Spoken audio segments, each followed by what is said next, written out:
یا افریدی کا تعلق خیبر پختونخوا سے ہے، مسرت ہلالی صاحبہ کا تعلق خیبر پختونخوا سے ہے جو سپریم کورٹ کی ججز ہیں، اور اس طرح اطہر من اللہ جو ہیں جسٹس اطہر من اللہ، ان کا تعلق بھی خیبر پختونخوا کے ضلع ہری پور کے گاؤں یا علاقے سری کوٹ سے ہے۔ لوگوں کی معلومات کے لیے بتاتا چلوں کہ اطہر من اللہ جو ہیں ان کے والد خیبر پختونخوا کے چیف سیکریٹری تھے جن کا نام نصر من اللہ تھا، بڑے پڑھے لکھے گھرانے سے ان کا تعلق ہے۔ خیر، تو یہ 3 ججز ہیں یہاں سے۔ پھر اس کو صوبائیت کا رنگ دیا گیا، کہا گیا کہ اس وقت وہ پاکستان کے جتنے بھی ہائی کورٹس ہیں ان میں سب سے وہ دوسرے نمبر پر سینئر موسٹ ہیں، اور وہ سپریم جوڈیشل کاؤنسل کے ممبر بھی ہیں۔ یہ جج صاحب 14 تک تو ہیں، اور یہاں پر کچھ ہماری جو جن لوگوں سے بات وغیرہ ہوئی تو اس میں یہ کہا گیا کہ صرف سینیارٹی کنسیڈریشن نہیں ہوتی، اور بھی بہت سے معاملات ہوتے ہیں، ججز کے فیصلے وغیرہ۔ اور انہوں نے یہ بھی کہا کہ جناب مجھے اس بات کا دکھ ہے کہ میرا نام کنسیڈر نہیں کیا۔ بڑے ایک شکایتی خط ہے، اور جس میں یہ کہا گیا کہ جناب وہ سمجھتے ہیں کہ ان کے ساتھ زیادتی ہوئی ہے، میرٹ کی بات نہیں کی گئی وغیرہ وغیرہ۔ لیکن اب بات کرتے ہیں محمد ابراہیم خان کی۔ یہ ظاہر ہے یہ سول جج رہے، اس کے بعد یہ انسداد دہشت گردی کے جج رہے، ڈسٹرکٹ اینڈ سیشن جج رہے، پھر بعد میں یہ ہائی کورٹ کے ایڈہاک جج بنے، پھر وہ ایڈیشنل جج جسے کہتے ہیں، پھر یہ جج بنے، اب یہ چیف جسٹس ہیں۔ اب ان کے دور میں کچھ ایسے معاملات ہوئے۔ آپ اچھا یہ سینیارٹی کے بیس پہ دیکھیں، وہ امیر بھٹی لاہور ہائی کورٹ کے جو چیف جسٹس تھے انہیں بھی ایلیویٹ نہیں کیا گیا۔ تو اب یہ کہتے ہیں کہ سپریم کورٹ میں اسامیاں خالی ہیں، تو ظاہر ہے وہاں پہ کوئی کرائٹیریا ہوتا ہوگا، اور اس کے لیے پھر ایک کمیٹی بنتی ہے، پھر وہ اس کو ایلیویشن ہوتی ہے، پھر اس کی وہ میرا خیال ہے منظوری دی جاتی ہے، پارلیمنٹ کی کوئی ججز کی کمیٹی ہوتی ہے۔ تو ان پر ایک واضح طور پر میں یہ نہیں کہتا کہ یہ چیف جسٹس پر الزام ہے، ایک تاثر یہ دیا گیا ہے کہ جناب پنجاب سے آنے والے اور اپنے صوبے کے وہ لوگ جو کہ مفرور تھے، اشتہاری تھے، انہیں پشاور ہائی کورٹ کی جانب سے دھڑا دھڑ ریلیف دیا گیا، اور اس میں زرتاج گل کا نام لیا جاتا ہے، اسلم اقبال کا نام لیا جاتا ہے، ابھی حال ہی میں حماد اظہر جن کے 51 مقدمات میں مبینہ طور پر 10 منٹ کے اندر ضمانتیں دی گئیں، حفاظتی ضمانتیں دی گئیں۔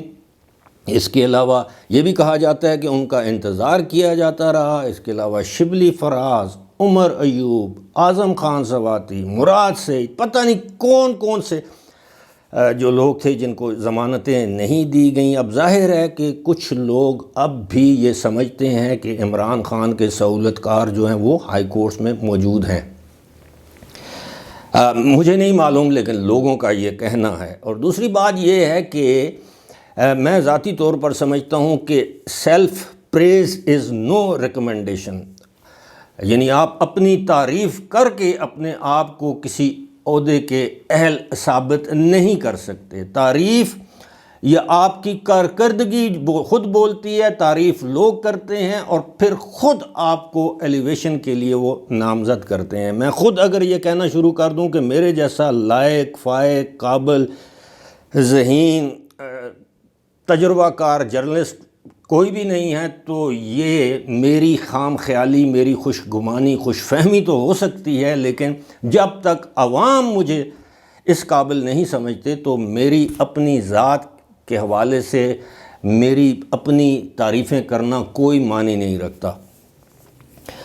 اب جناب یہ جو محمد ابراہیم خان نے، میں یہ سمجھتا ہوں کہ یہ شاید جاتے جاتے انہوں نے اپنے پاؤں پر ایک کلہاڑی یا کلہاڑا مار دیا ہے کہ وہ خود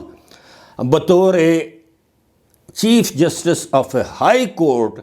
وہ خود مس کانڈکٹ کے مرتکب ہوئے ہیں۔ انہوں نے چیف جسٹس کو ایک کنٹروورشل خط لکھا ہے جس میں نیپوٹزم جیسے، فیورٹزم جیسے الزامات لگائے ہیں، صوبائی تعصب کی بات کی ہے کہ جناب ایک صوبے کے، اپنے صوبے کے جج کو آپ وہاں پر لے آئے ہیں، اور ہمارے صوبے کو نظر انداز کیا جا رہا ہے تو جناب یہ مس کانڈکٹ کے زمرے میں آ سکتا ہے اس معاملے پر، اور پھر اس خط کو پبلش کر دیا ہے یا پبلک کر دیا ہے، اور یہ خط اب اخبارات میں ہے، میڈیا پر ہے، سوشل میڈیا پر ہے، ویب سائٹس پر ہے، تو کیا اس پر سپریم جوڈیشل کونسل جسٹس محمد ابراہیم خان جو کہ آج دن تک ہائی کورٹ کے جج ہیں ان پر کارروائی کر سکتی ہے یا نہیں کر سکتی؟ یہ معاملہ تو سپریم جوڈیشل کونسل یا سپریم کورٹ کے چیف جسٹس تک ہے۔ اب بات کرتے ہیں جناب، یہ جو آج اڈیالہ جیل میں امریکی سفارتکاروں نے ایک دورہ کیا، امریکی سفارت خانے کے 3 سفارتکار کہیں، اہلکار کہیں، انہوں نے ان میں ایک امریکی تھا مرفی نام کا، 2 بظاہر نام سے پاکستانی لگتے تھے، اسامہ حنیف، اور ایک کوئی اور پتہ نہیں عرفان یا کیا نام ہے۔ انہوں نے آج اڈیالہ جیل کا دورہ کیا۔ اڈیالہ جیل میں آپ کے علم میں ہے یا ہونا چاہیے، وہاں پر ایک سزا یافتہ مجرم ہے جس کو اگر آپ کو یاد ہو تو شاید سزائے موت دی گئی تھی یا عمر قید کی سزا دی گئی تھی، وہ نور مقدم کیس میں، جس کا نام ہے ظاہر جعفر۔ تو ظاہر جعفر جو ہے وہ امریکی شہری ہے۔ یہ کونسلر رسائی ایک طریقہ ہوتا ہے، یہ ایک سفارتی اس کے مطابق ہے، یہ امریکی سفارت خانے کے لوگ جا کر اس ظاہر جعفر سے ملے اور اس سے خیر خیریت دریافت کی ہوگی کہ کیا حالات ہیں، یا جو کچھ بھی آپس میں ان کی گفتگو ہوئی ہوگی کہ اپیل کا کیا کرنا ہے۔ یہ امریکی اپنے شہریوں کے لیے سب کچھ کرتے ہیں۔ تو آپ کو یاد ہوگا خدیجہ شاہ بھی امریکی شہری تھیں، تو وہ جیل سے باہر آ گئی، ان کی ضمانت ہوگی۔ جو پاکستانی نمائندیاں ہیں، جو خواتین ہیں، وہ ابھی تک جیل میں ہیں 9 مئی کے واقعات میں۔ تو کہا یہ جاتا ہے، اب میری پاس اس بات کو کوئی ثبوت نہیں ہے، کہا یہ گیا ہے کہ جناب عمران خان یہ کچھ جب یہ پتہ چلا کہ وہ امریکی دورہ کرنے آ رہے ہیں اڈیالہ جیل کا، جیل میں خبر تو پھیل جاتی ہے، تو وہ یہ سمجھے کہ شاید کوئی امریکی وفد یا امریکی سفیر ان سے ملاقات کے لیے آئے ہیں، لیکن بعد میں انہیں پتہ چلا کہ نہیں، ایسا نہیں ہے۔ ویسے عام طور پر اگر سفیر کسی سے ملاقات کرنا چاہے تو میرا خیال ہے وہ اس طرح اوپنلی ملاقات نہیں کرے گا، لیکن یہ جو 3 سفارتکار ہیں، ان کی ظاہر جعفر نامی جو سزا یافتہ مجرم ہے اس سے ڈپٹی سپرنٹینڈنٹ جیل کے کمرے میں 30 منٹ تک ملاقات ہوئی،